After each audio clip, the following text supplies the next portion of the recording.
무의식적으로 고개를 돌리니 무언가가 구부정한 자세로 나를 내려다보고 있었다. 그것은 사람이라 생각할 수 없는 크기의 얼굴이었다. 곧이어 눈이 마주쳤다. 눈동자가 너무 커다랬다. 야구공만한 동공에 하얗게 질려 죽을 상을 한 내가 비쳐 보였다.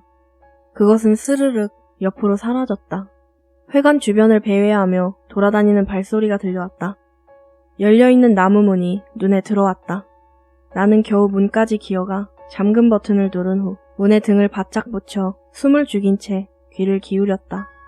스르륵 거리는 소리가 바로 문 앞에서 멈췄다. 문고리를 돌려보는 듯 철컥거리는 소리와 함께 문 너머로 그것의 움직임이 느껴졌다. 몇 번을 돌려보더니 포기한 듯 자리를 떠나는 것 같았다. 하지만 안도하는 것도 잠시. 덜그럭거리는 소리에 고개를 들자 그것은 창문가에 서서 나를 빤히 응시하며 나뭇가지같이 가느다란 팔을 뻗어오고 있었다. 다행히 창문은 잠겨 있었다. 창문에 낡은 잠금쇠가 금방이라도 떨어져 나갈 것 같았다. 그것은 경직된 채 떨고 있는 내 모습이 재미있다는 듯 희미하지만 간헐적으로 캑캑거리는 소리를 냈다. 심장이 입 밖으로 튀어나올 것 같았다. 나는 겨우 일어나 떨리는 손을 뒤로 뻗어 잠금을 풀었다. 잠금쇠가 부서진 동시에 창문이 열리며 그것이 거대한 몸뚱이를 구물거리며 들어오기 시작했다. 나는 비명을 지르며 바로 문을 열고 뛰쳐나갔다. 밖으로 나오자 텃밭과 마당에 마을 주민들이 서 있었다. 아니, 세워져 있었다. 마치 왁스로 만든 인형을 전시해 놓은 듯한 모습으로 제대로 잠기지 않은 셔츠와 머리에 씌워둔 헝겊 사이로 흙과 부스러진 낙엽이 떨어지는 게 보였다.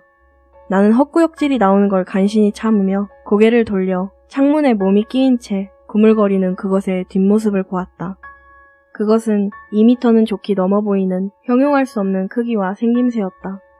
그건 괴물이라고 할 수밖에 없었다. 나는 있는 힘을 다해 달렸다.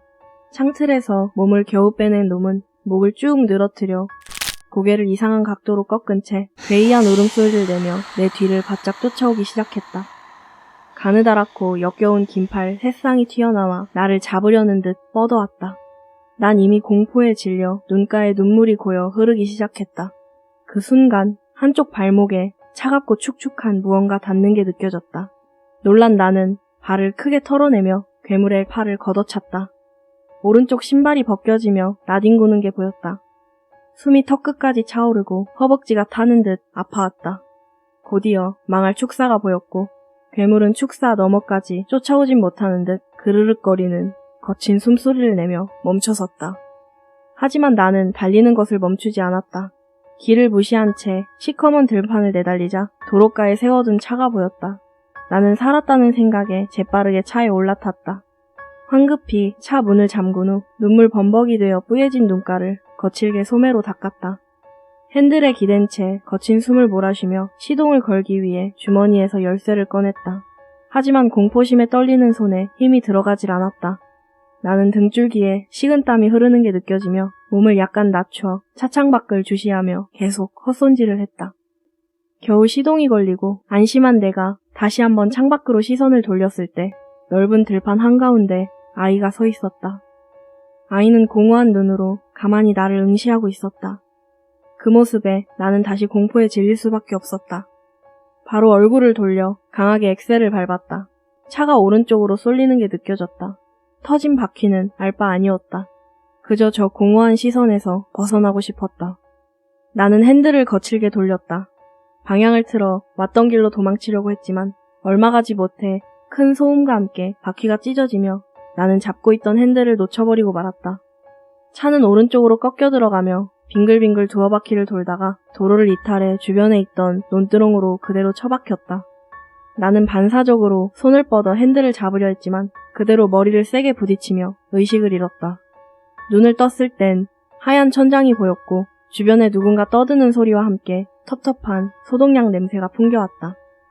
놀란 나는 빠르게 상체를 일으켰고 갑자기 몰려오는 두통에 신음했다. 손등에는 링거가 꽂혀 있었고 한쪽 발목과 머리에는 붕대가 감겨 있었다. 그제서야 이곳이 병원이라는 것을 깨달았다. 의사와 간호사가 와서 증상에 대해 이야기를 해주며 나는 지나가던 사람의 신고로 무사히 병원으로 왔고 처치 이후 2시간 정도 기절해 있었다고 했다. 다행히도 가벼운 뇌진탕과 자잘한 찰과상뿐이었고 크게 다친 건 오른쪽 발뿐이었다. 신발 없이 달린 탓에 크고 작은 상처와 함께 발목에 인대가 늘어나 반깁스를 하고 있었다.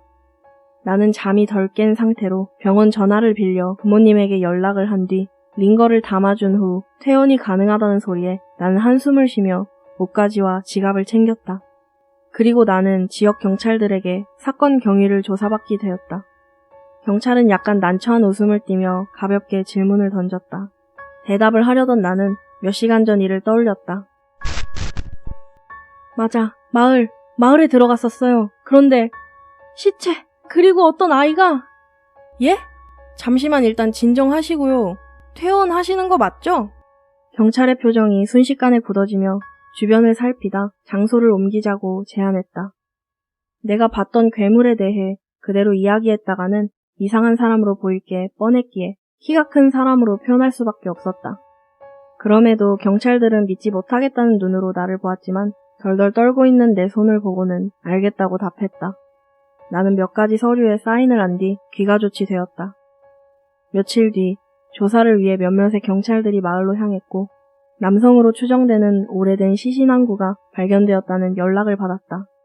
하지만 마을은 사람이 살지 않아 폐허가 된 지 오래인 작은 시골 마을이었고 내가 말한 아이의 흔적이나 사람들의 흔적 따위는 어디에도 없었다.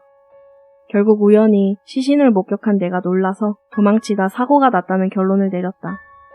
그 후 오래된 마을에서 시신이 발견되어 신원 확인과 피의자를 찾기 위해 수색 중이라는 뉴스 보도가 나왔지만 이내 잠잠해졌다.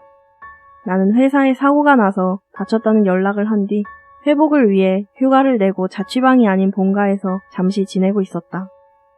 며칠을 악몽에 시달렸다. 하지만 일주일이 지나 발에 난 상처에 딱지가 앉을 때쯤 난 어느 정도 괜찮아져 있었다. 오히려 회사에 갈 생각에 약간 침울한 상태였다. 자취방을 너무 오래 비워뒀다.